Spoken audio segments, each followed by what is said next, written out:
వేషం ఎవరి కోసం పెట్టించాను దేవి. నిన్ను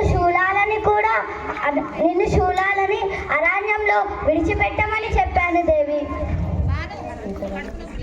ఈ మానవుల కన్నా ఆ రావణాసుడే నయం దేవి. ఎందుకు స్వామి అలా అంటున్నారు? ఈ మానవుల కన్నా ఆ రావణాసుడే మంచివాడా? అవును నా ప్రియ సఖి, ఆ రావణాసుడన్నా నీ అంగీకారం కోసం ఎన్నో ఏళ్ళు వేచి ఉన్నాడు. కానీ ఈ తుచ్చ మానవులు స్త్రీలు కనిపిస్తేనే కనికారం లేకుండా ఇబ్బంది పెడుతున్నారు దేవి. అట్లా కానొస్తుందా? సరేనా, ఇలా రా చూద్దాం. పాప వాళ్ళు కానొస్తలేదో.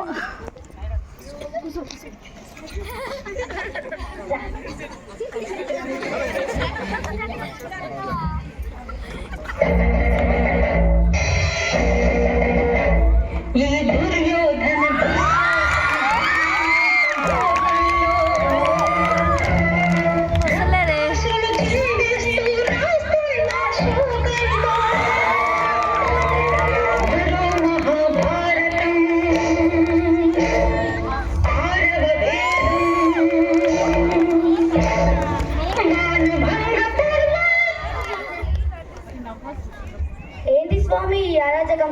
ఇంత ఘోరానికి పాల్పడతారా ఈ మనుషులు? పేగబంధం రక్త సంబంధం అనేది లేకుండా స్త్రీలను ఇబ్బంది పెడుతున్నారు దేవి.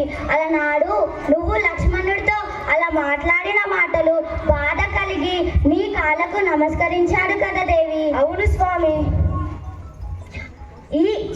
ఈ కలియుగంలో భావి వర్షాలు లేకుండా చిన్న చిన్న పిల్లలపై సైతం కరికణం లేకుండా విధ్వంసాలకు పాల్పడుతున్నారు దేవి.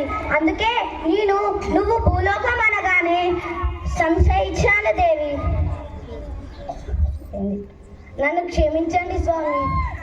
ఈ వికృతి దారుణాలకు ముగింపు లేదా? ఈ ఘోరణాలను ఆపేది లేదా స్వామి?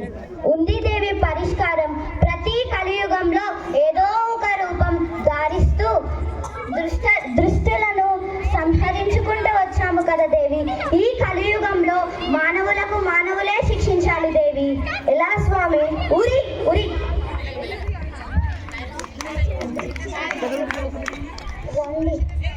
Stop the girls harassment.